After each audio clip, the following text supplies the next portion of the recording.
Sir, a new feature is being introduced in the Companies Act which was never there before, neither in the Companies Act 1913 nor the Companies Act 1956 or the various amendments that have been made since 1956.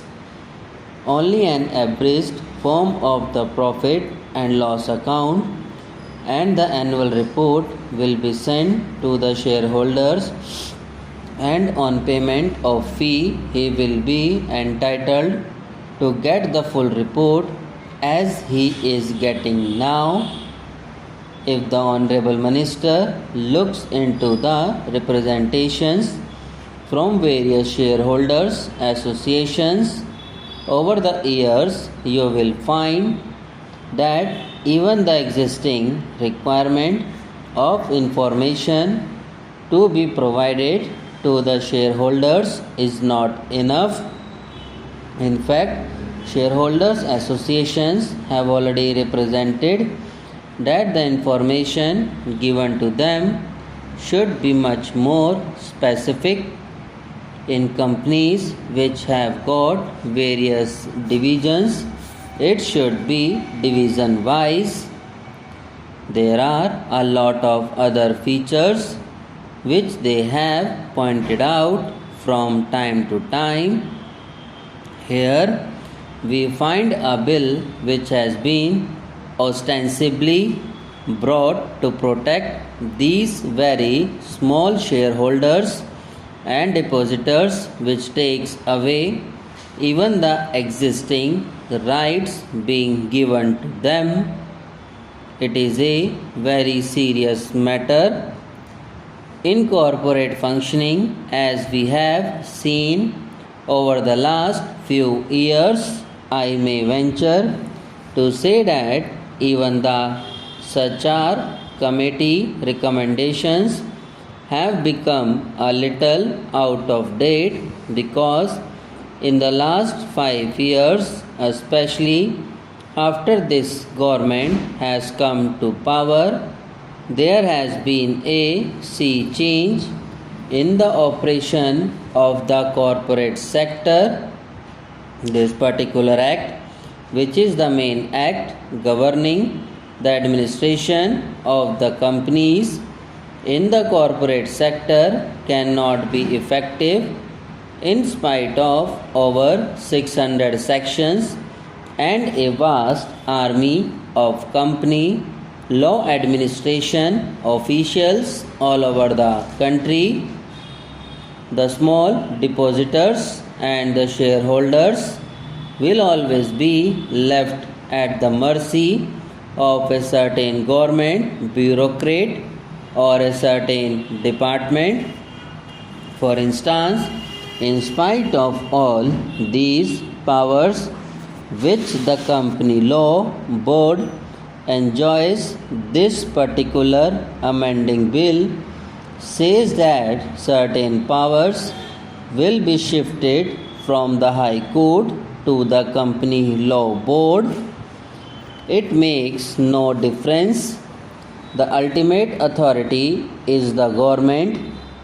The Company Law Board will be executing its decisions through the government. Now, I want to know if the company law is effective, then how we have got massive cases of duping. The investors are totally taken for a ride. It is totally contradictory to the spirit of the SACHAR committee, which had a very socialist approach. It is contrary, if I may submit with your permission, to the thinking of their own Prime Minister. I do not understand who is the author of this bill. I do not understand how this kind of omnibus bill without direction has been brought. This is one of the most poorly drafted pieces of legislation that this is one of the most that I have come across. I submit that apart from these things, if the Honorable Minister may allow me to submit, I have seen in the administration of companies for smaller things, they are more particular. If a company is not filing some paper on time, promptly they will send a notice. But there are some other companies which I know of which are not repaying their depositors. Depositors are knocking at their doors and nobody is listening to them. This kind of anomaly must be corrected, since this is a very important act in the sense that the entire corporate sector is administered by this act. If the government has any power to discipline companies, it is through this act.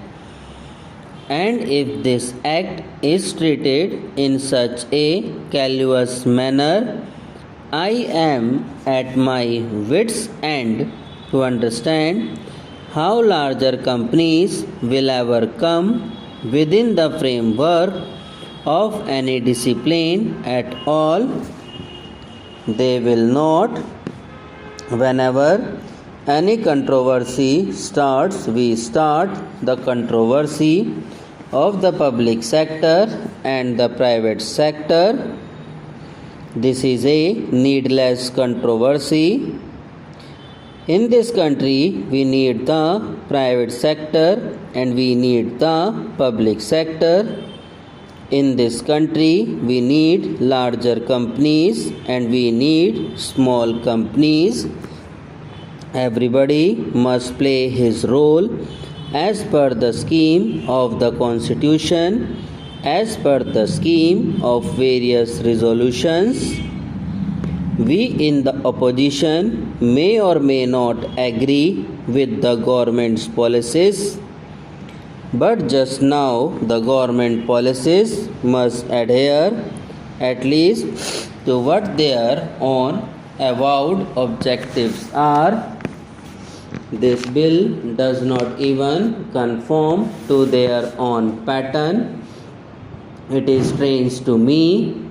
I do not understand how these provisions have found their way into this bill, especially in relation to the entire corporate deposits and loans, just because a few high court judgments have clearly stated that a loan is different from a deposit.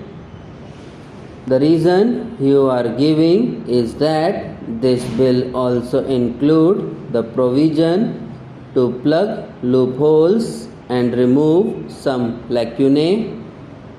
This is not a loophole or a lacuna.